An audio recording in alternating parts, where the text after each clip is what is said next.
Hi there, everyone. Today I am going to talk about worry. So I'll tell you a little bit about my relationship with worry and what it used to be like, first of all, I think. So I used to be a bit of a worrier in the past. And so, for example, if my ex-husband was home late for some reason, unbeknown to me, and hadn't been in touch, perhaps back in the time when mobile phones weren't quite so popular, then I would have started to think about what life would be like if something dramatic had happened to him and he wasn't going to be around anymore. So I might, be thinking, oh, where is the life insurance policy? Kind of making plans because he hadn't come through the door. So I guess that's one kind of worry where something does appear to have happened. So somebody appears to be late, or something appears not to have happened as you might think it's supposed to, and that can cause us to think perhaps that the worst case scenario has happened. So that's one thing where there's some kind of stimulus that makes us think something's gone wrong. Somebody being home late, for example, is a great example of that, I think. But I speak to a lot of people who are generally worrying about things that don't really have any evidence base that's really obvious. So people will worry about things that there's no reason to worry about. So, for example, if you've got kids away at university, for example, some parents will worry about their young people a lot of the time. Worry about their safety, worry about their well-being, worry about, how they're doing generally, whether they're feeding themselves properly and things like that. So worrying comes in all different shapes and sizes is what I'm trying to say, really. And none of it really serves a very beneficial purpose to us on a day-to-day basis. So what worry does, first of all, is it fills our heads with things that are not present and not happening in the present moment. So it fills our heads with things we kind of think we've got to do something about, even though they haven't happened yet and are very unlikely to happen. So if, for example, people are worrying about something in the future where in the present moment, if they do something, they might be able to prevent that thing from happening, then it's not uncommon for us to do something in the present moment to try and prevent something we've made up that might happen in the future, that we are worrying about. And that can end up being something that we're doing all the time, preemptively planning things and doing things to stop some made up thing happening that we kind of think is going to happen. And that ends up being a lot of things on our minds, I think. So what actually is worry is worth talking about. So to me, worry is looking into the future, making up something bad that might happen, and then feeling afraid of it. So whether that seems to have some stimulus, like somebody not appearing at home when they're supposed to, or somebody being away from us so we don't know how they are and what's going on with them, whatever it is, worry is this sense of looking into the future and making up things that might happen and then getting fearful about them and upset about them. I try these days to use the word concern instead. I think if, for example, you have somebody who is sick in hospital and it is a concern, and to have some concern about that person, But to make up the outcome of that is possibly not so helpful. And worry pretty much always involves the future. It involves making up things about the future and then stressing ourselves out about them. Even if it's something we've already done. So for example, if you think that you forgot to send an email, or you may have badly worded an email, is probably a really great example, and you think that there's going to be something bad's going to happen as a result of that, then that definitely can create that sense of worry. But it's not, you're not really worrying about the past, you're worrying about the future. You're worrying about what might happen when your boss reads that email, or when the person you send it to actually reads it, that it's going to cause some problems for you. So what happens to us when we do a lot of worrying is we go into the fight or flight phase more times than we should do. So fight or flight, the mechanism that this kind of process that happens inside the human body, in that when we are afraid, really afraid, we produce adrenaline and cortisol and more glucose into our bloodstream. Excuse me. So that we can power our muscles and get away from something that might be about to eat us. So for example, back in the day when we did have them, bears and saber-toothed tigers or whatever else was about when our ancestors were about, we would need to get away from them. So if we knew that something bad was coming towards us, like a saber-toothed tiger or a bear, then we would the adrenaline would start pumping and cortisol and glucose into our bloodstream, and that gives us the power to either fight that predator or run away from it to get ourselves to be safe. The releasing of those hormones into our bloodstream, it is not particularly good for us. It's supposed to happen for short periods of time.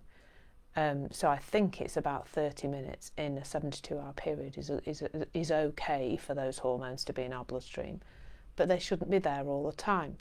And the problem is that what worry does is, when worry gets to the point where it's starting to make us feel unpleasant, is that those hormones are being pumped into your bloodstream. So the adrenaline and the cortisol are being pumped into your bloodstream.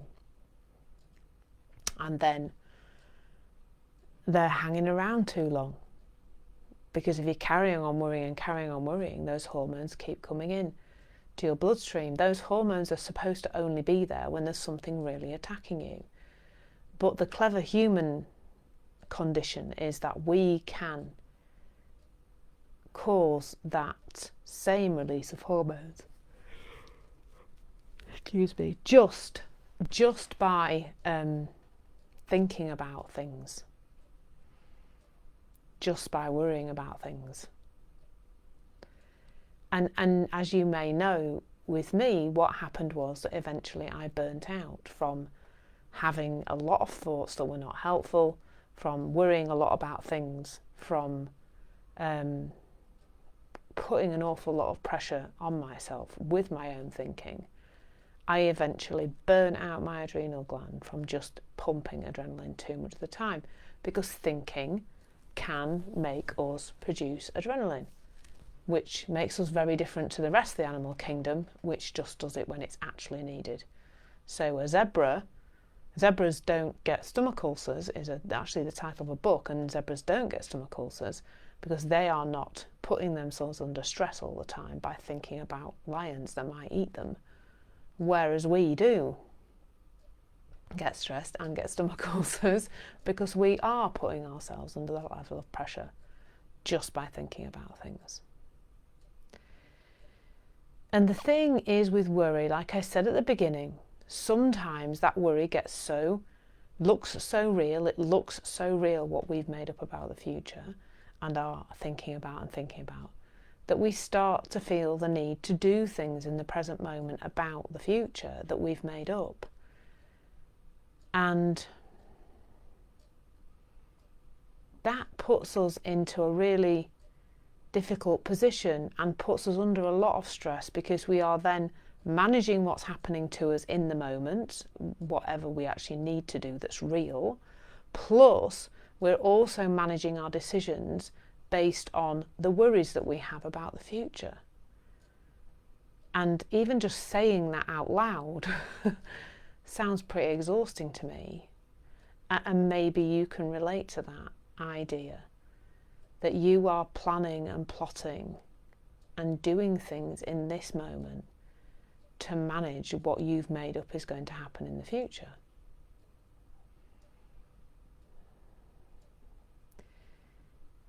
And the reason that happens is because most of us, lots of us are living in this outside-in version of reality, where we think the outside world creates our feelings.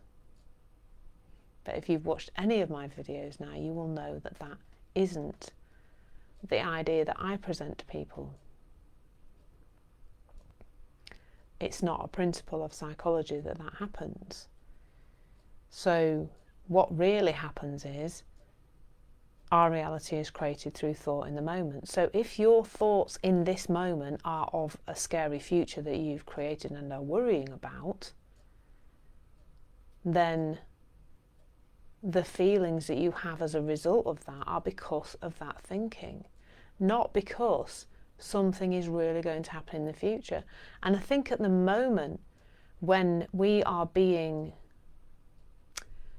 told by the powers that be that things are going to go perhaps back to a stage we perhaps would prefer that didn't go back to, that perhaps that's going to be going on for another 6, this current situation is going to go on for another 6 months, you can see why people are getting fearful of that future. But everybody's making it up. It's just like everybody really is making it up.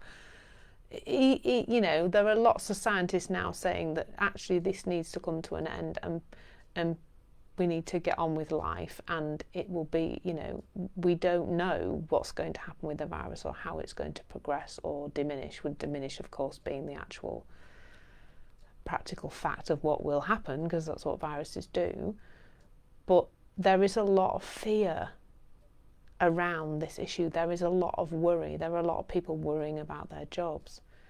And the trouble with that is that if you have your head absolutely full of worries about the future, you are not as capable of doing what you need to do in the present, because your head is just too noisy. So if you're worrying about the future, you are much less likely to see the opportunities that might be right in front of you in the present moment. We make less well thought out decisions when our heads are so full of made up future. If you're making your decisions today based on a made up future, then you are not going to be making the best decisions for you, because you've made up the future. And you worrying about the outcomes of things that are not real. This moment now is the only thing that is real. And now it's this moment. And now it's this moment. And that is how life is supposed to work for human beings. We were made to be running our lives and living our lives in the present moment. And while ever we are trying to do something other than that, it messes with our heads, quite simply.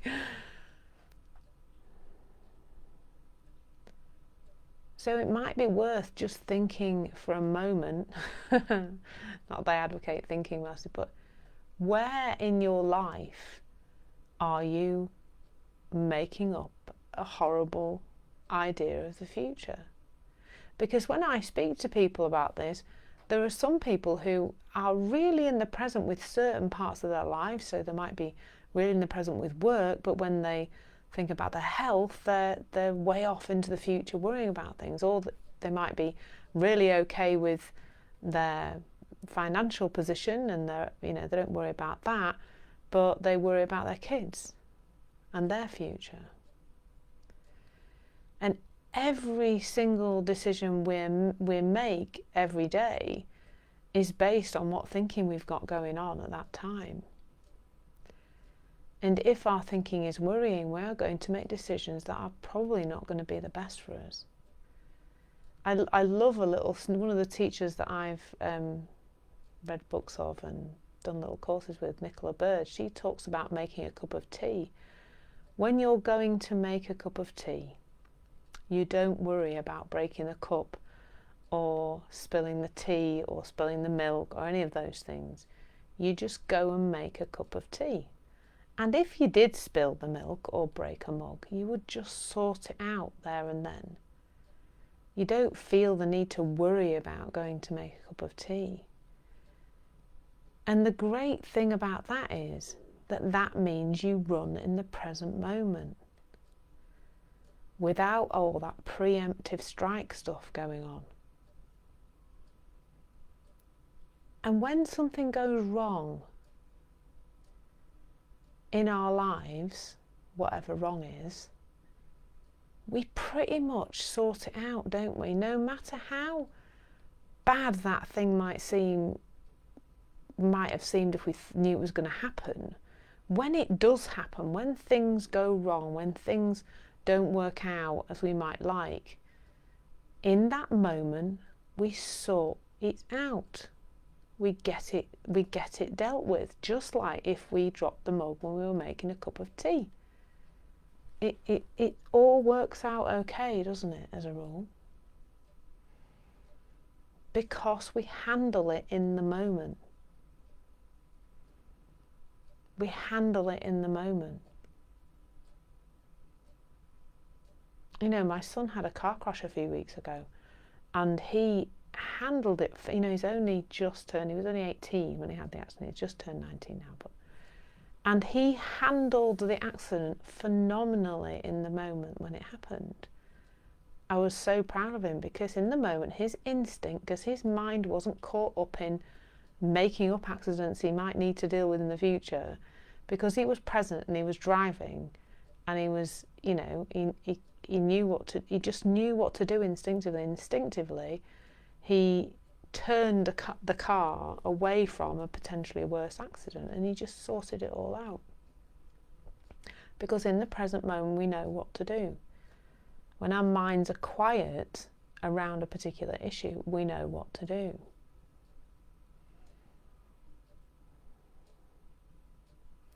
And when we, of course, get into excessive worry, that can create a real build-up of those hormones of adrenaline and cortisol, and they're the things that make us feel pretty horrendous. So if you're struggling with anxiety, if you're struggling with a lot of stress, then you will know those feelings of your heart pounding and stomach churning, palms sweating, having that general feeling of almost like a feeling of foreboding over you, around your shoulders. I don't know, that's kind of sometimes where I feel things.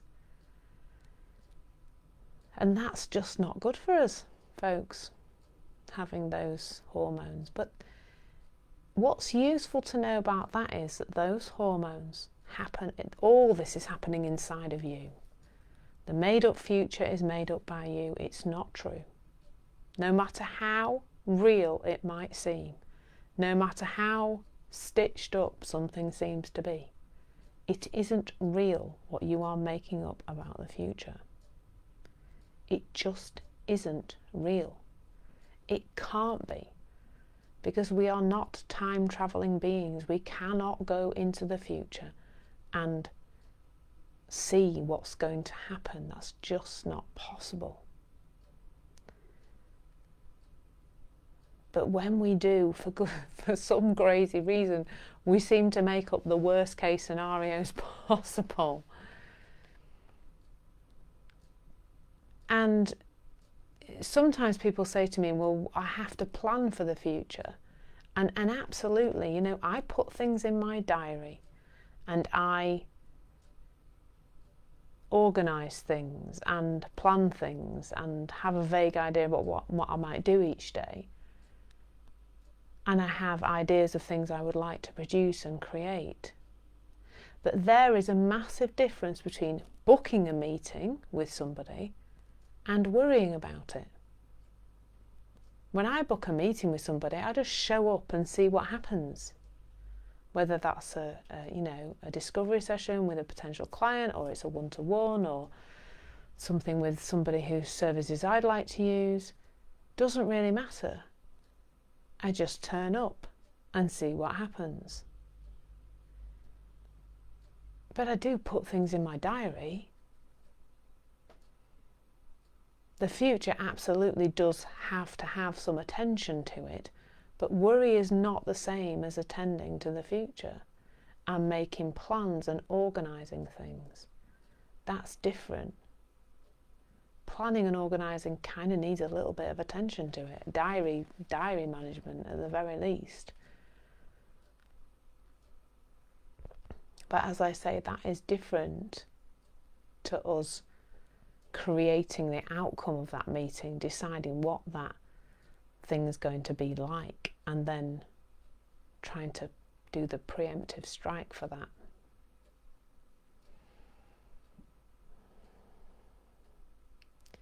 And it's all thought. It's all thought. Stuff going out of my mouth is thought, let's be honest, but it is all thought. And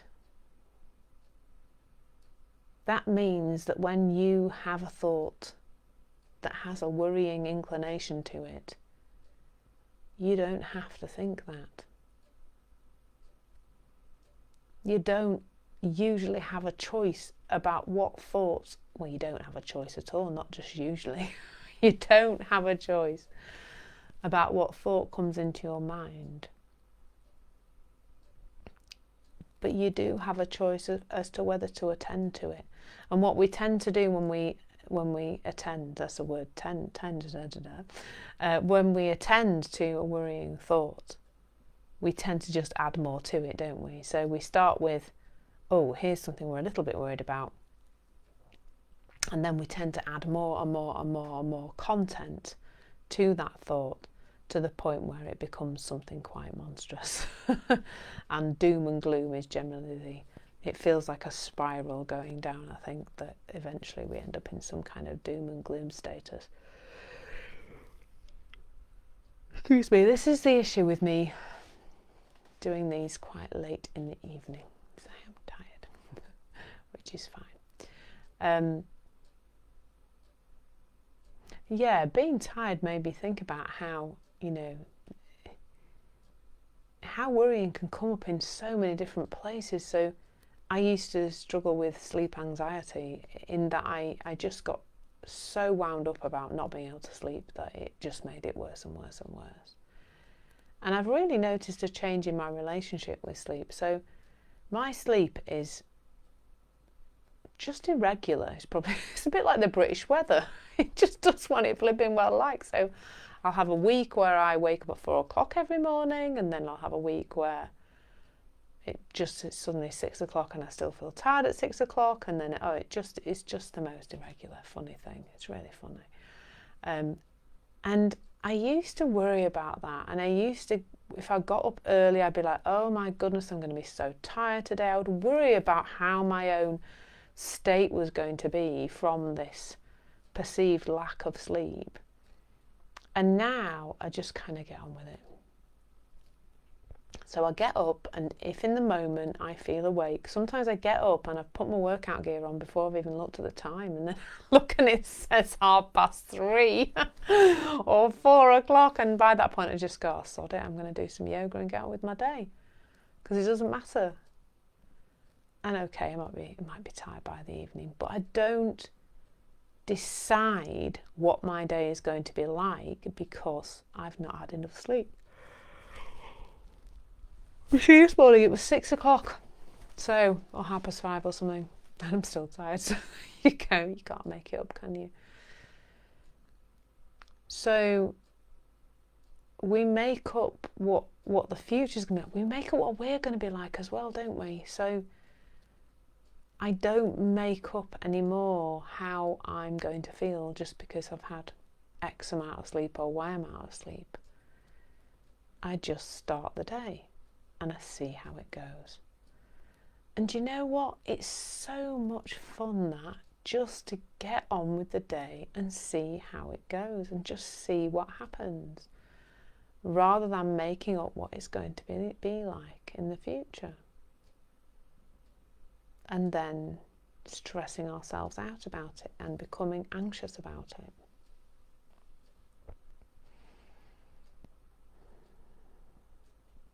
And often, worrying is just too much thinking.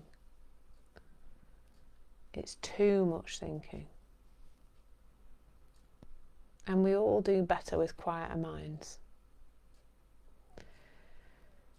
So what is there to do about this? Well, absolutely nothing, actually, apart from just to know. So there are not some things to do, but there are some things to know. You don't get to decide when that worrying thought pops into your head. If you never had a worrying thought, you probably would be superhuman. So worrying thoughts are fine. They are going to turn up. The key thing is to just be aware that it's made up. It's all made up. That worrying thought is made up. As I said at the beginning, there is a difference between worry and having some concern about something. If you're sitting next to a sick relative's bed, then I expect that you are going to be concerned about what you can do in the moment to help to ease their discomfort. That's where the concern comes in. But worrying about what's going to happen to them in the next 24 hours is just, you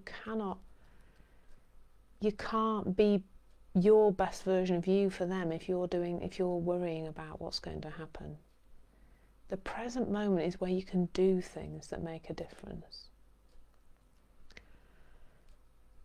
And you have a choice. You're not in control of the appearance of that thought in your mind, but you can decide whether to write the rest of the story. You don't have to add any more content to that story. You can just let it go. You really can just let it go. But there's a bit of awareness there. There's a bit of knowing that you are not the thoughts, but you are the thinker of those thoughts. They're not real, and they're not telling you something that's true about the outside world.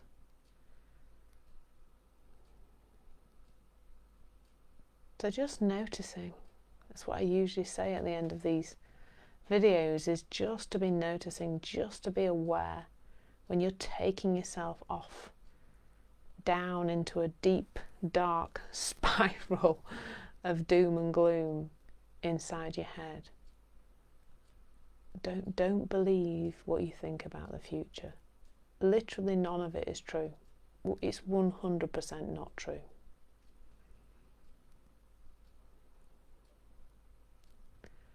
So next time you notice one of those thoughts that looks like it's about to take you down a black hole or a rabbit hole or wherever, just know that it's not true. It's made up. And just bring yourself back into the present moment, because that's the place where you can do something. Take an action, make a decision, do the next right thing. You can't do anything about the future.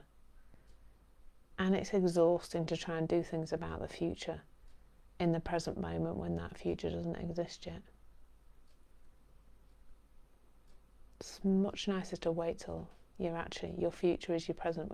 You never get to the future, do you? Because it becomes the present moment.